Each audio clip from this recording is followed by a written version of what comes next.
আসসালামু আলাইকুম। প্রিয় শিক্ষার্থীবৃন্দ, অনলাইন ভিত্তিক ক্লাসে তোমাদের সবাইকে স্বাগত জানাচ্ছি। আমি নীলুফার জাহান, সহকারী অধ্যাপক, জীববিজ্ঞান বিভাগ, বাংলাদেশ নৌবাহিনী স্কুল অ্যান্ড কলেজ খুলনা। আজ আমি তোমাদেরকে একাদশ দ্বাদশ শ্রেণীর শিক্ষার্থীদেরকে জীববিজ্ঞান বিষয়ের 12তম অধ্যায়ের উদ্ভিদের অভিযোজন সম্পর্কে আলোচনা করব। উদ্ভিদের অভিযোজনের আজকে আমার দ্বিতীয় ক্লাস।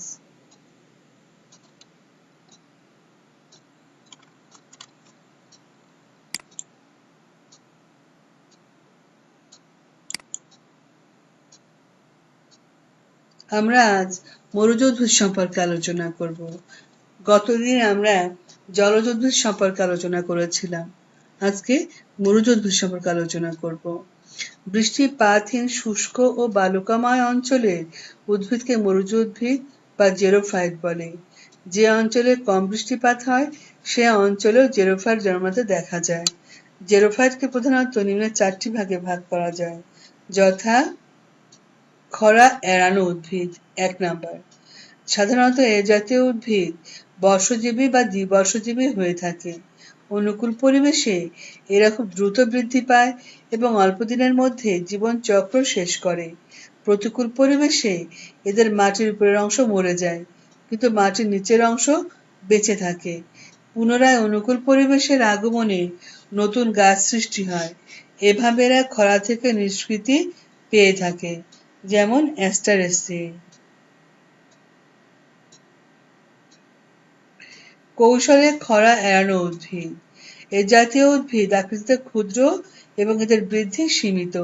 আবাসস্থলে যে অল্প পরিমাণ পানি পাওয়া যায় তাই দেহে সঞ্চিত রাখে এবং নিয়ন্ত্রিত ব্যবহার করে কৌশলে খরার মৌসুমে অতিক্রান্ত করে বেঁচে থাকে, যেমন প্রোটুলাসা। খরা সহ্যকারী উদ্ভিদ। এ জাতীয় উদ্ভিদের এক মৌসুমে খুব কম বৃদ্ধি ঘটে, ফলে এরা খর্বাকার ও গুল্ম জাতীয় হয়। মাটিতে পানির অভাব দেখা দিলে এদের পাতা ধীরে ধীরে শুকোতে থাকে এবং অবশেষে ঝরে পড়ে। তাই এসব উদ্ভিদ দীর্ঘ সময় মাটিতে একটানা পানির অভাব সহ্য করতে সক্ষম হয়। প্রতিকূল অবস্থা অতিক্রান্ত হলে পুনরায় এদের দৈহিক বৃদ্ধি ঘটে, যেমন নেরিয়াম ইউফোরবিয়া। আমি আবার বলি, এ জাতীয় উদ্ভিদের এক মৌসুমে খুব কম বৃদ্ধি ঘটে, ফলে এরা খর্বাকার ও গুল্ম জাতীয় হয়। মাটিতে পানির অভাব দেখা দিলে এদের পাতা ধীরে ধীরে শুকাতে থাকে এবং অবশেষে ঝরে পড়ে। তাই এসব উদ্ভিদ দীর্ঘ সময় মাটিতে একটানা পানির অভাব সহ্য করতে সক্ষম হয়। প্রতিকূল অবস্থা অতিক্রান্ত হলে পুনরায় এদের দৈহিক বৃদ্ধি ঘটে, যেমন নেরিয়াম ইউফোরবিয়া। খরা প্রতিরোধকারী উদ্ভিদ। এ জাতীয় উদ্ভিদই প্রকৃত মরু উদ্ভিদ বা জেরোফাইট।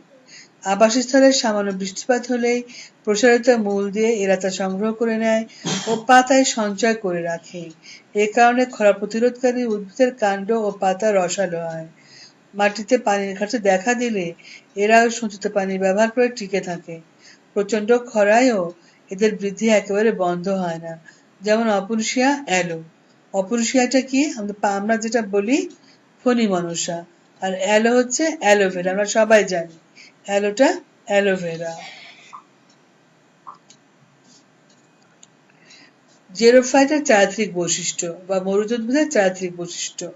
এদের মূল বিস্তৃত ও মাটির গভীরে প্রসারিত থাকে। সাধারণত কোষের আকার অপেক্ষাকৃত ছোট হয়। কোষ প্রাচীর পুরু ও কিউটিকল যুক্ত থাকে। কোষাবকাশের সংখ্যা কম। প্যারিসেট প্যারেনকাইমা সুগঠিত ও বেশ দৃঢ় হয়। স্টোমাটা নিমজ্জিত নিম্ন ত্বকে অবস্থিত। কাণ্ড চ্যাপ্টা, রসালো ও সবুজ হয়ে থাকে। পাতা অনেক ক্ষেত্রে কণ্টকে রূপান্তরিত হয়। মানে কাঁটায় রূপান্তরিত হয়, যেমন ফণি মনসার। ও রসালো যে বড় বড় অংশ, ছোট ছোট অংশ ছিল কাণ্ড, আর ছোট ছোট পাতাগুলো কাঁটায় রূপান্তরিত হবে। ত্বক পুরু ও বহু স্তর বিশিষ্ট। পত্রপৃষ্ঠে মোমের আবরণ থাকে। পাতা অনেক ক্ষেত্রে গুটানো ও ভাঁজ করা থাকে।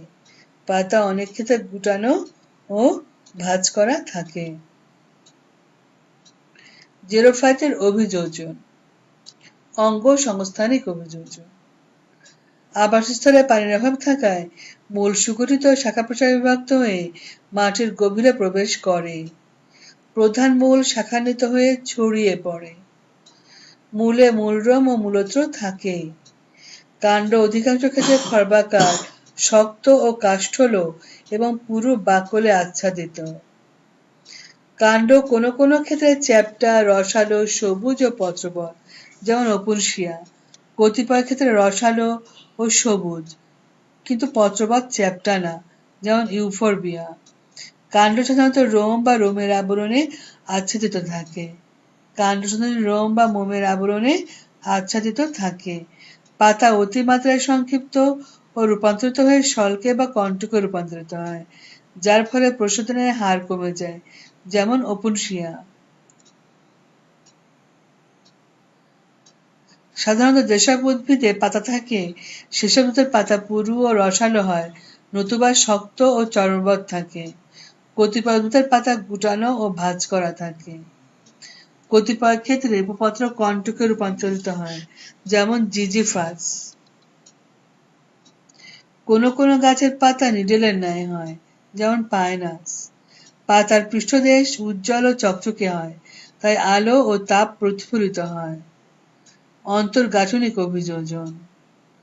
মূল সুগঠিত, এতে মূলত্র ও মূলরম থাকে। শতমূলের মূল রসালো হয়। মূলের ত্বক পুরু। ভাস্কুলার টিস্যু সুগঠিত। রসালো কাণ্ডের হাইপোডার্মিসে পানি সঞ্চয়কারী টিস্যু থাকে। ত্বকের কোষে মিউসিলাস থাকে, যেমন অ্যালো। অরসালো উদ্ভিদের ত্বকে পুরু কিউটিকল থাকে। কাণ্ডরোম বা মোম দ্বারা আবৃত থাকে।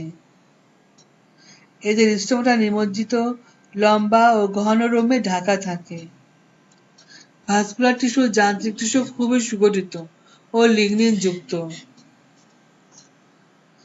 পাতার মেসোফিল টিস্যুতে পানি শোষিত থাকায় পাতা রসালো হয়, যেমন অ্যালো। মেসোফিল টিস্যু প্যালিসেড ও স্পঞ্জি প্যারেনকাইমায় বিভাজিত এবং এতে কোষাবকাশ নিতান্তই কম। ত্বকীয় কোষ পানি সঞ্চয় করে, যেমন পেপারোমিয়া। কিউটিকল খুবই পুরু হয়। নেরিয়াম পাতার ত্বক বহু স্তর বিশিষ্ট। স্টোমাটা নিমজ্জিত অবস্থায় থাকে। শারীরবৃত্তীয় অভিযোজন। এ জাতীয় উদ্ভিদের বৃদ্ধি স্লথ হওয়ায় এরা খর্বাকার হয়। এদের ত্বক পুরু হয়, প্রশোধনের হার হ্রাস পায়।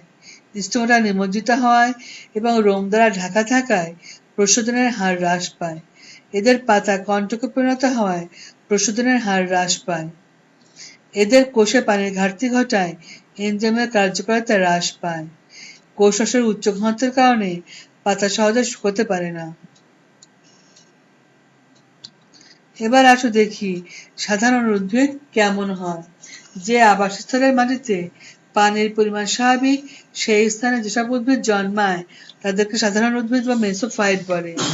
এ জাতীয় উদ্ভিদের বৃদ্ধি ও বিকাশের জন্য স্বাভাবিক আর্দ্রতা ও নাতিশীতোষ্ণ আবহাওয়া প্রয়োজন।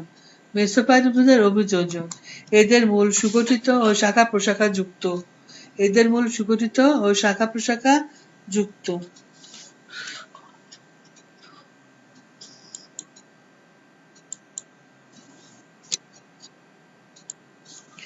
এদের মূল সুগঠিত ও শাখা প্রশাখা যুক্ত।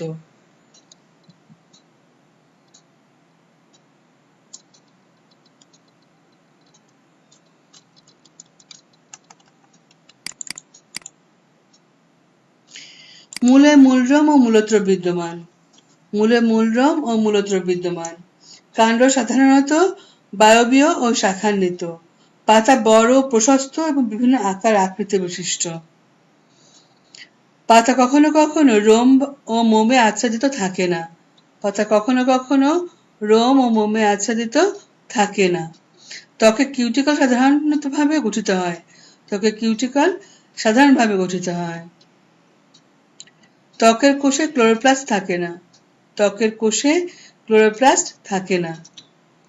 স্টোমাটা পাতার নিম্নপৃষ্ঠ বা উভয় পৃষ্ঠে উৎপন্ন হয়। স্টোমাটা পাতার নিম্নপৃষ্ঠ বা উভয় পৃষ্ঠে উৎপন্ন হয়। মেসোফিল টিস্যু উদ্ভিদের পাতায় সাধারণত প্যারিসাইট ও স্পঞ্জি প্যারেনকাইমায় বিভক্ত হতে পারে এবং একবীজপত্রী পাতায় সাধারণত অবিভক্ত থাকে। ভাস্কুলার টিস্যু ও যান্ত্রিক টিস্যু বেশ সুগঠিত। লোনা মাটির উদ্ভিদ। যেসব উদ্ভিদ লবণাক্ত মাটিতে জন্মায় তাদেরকে লোনা মাটির উদ্ভিদ বা হ্যালোফাইট বলে। এসব মাটিতে দ্রবীভূত লবণের পরিমাণ বেশি থাকায় সাধারণ উদ্ভিদ যেমন সেখান থেকে পানি সংগ্রহ করতে পারে না, ফলে সেখানে বিশেষ ধরনের উদ্ভিদ জন্মায়। অগ্রহণযোগ্য পানিযুক্ত এরূপ মাটিকে শারীরবৃত্তীয় মৃত শুষ্ক মাটি বলে। তাহলে অগ্রহণযোগ্য পানিযুক্ত এরূপ মাটিকে কি মাটি বলে? শারীরবৃত্তীয় মৃত শুষ্ক মাটি বলে। যেসব উদ্ভিদ সমুদ্র উপকূলে লোনা মাটিতে জন্মায় তাদের ম্যানগ্রোভ উদ্ভিদ বলে। এবার আসো লোনা মাটির উদ্ভিদের বৈশিষ্ট্যগুলো আলোচনা করি।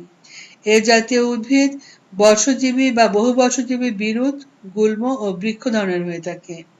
এদের পাতা ক্ষুদ্র, পুরু ও চামড়াবৎ হয়। বিশেষ ধরনের মূল যা অক্সিজেন গ্রহণের জন্য উল্টো দিকে বর্ধিত হয় মাটির উপরে উঠে আসে, তাকে নিউম্যাটোফোর বলে। মূলের মাথা সূচালো ও দেহ সূক্ষ্ম ছিদ্রযুক্ত। নিউম্যাটোফোর আমরা সবাই চিনি, তাই না? শ্বাসমূল।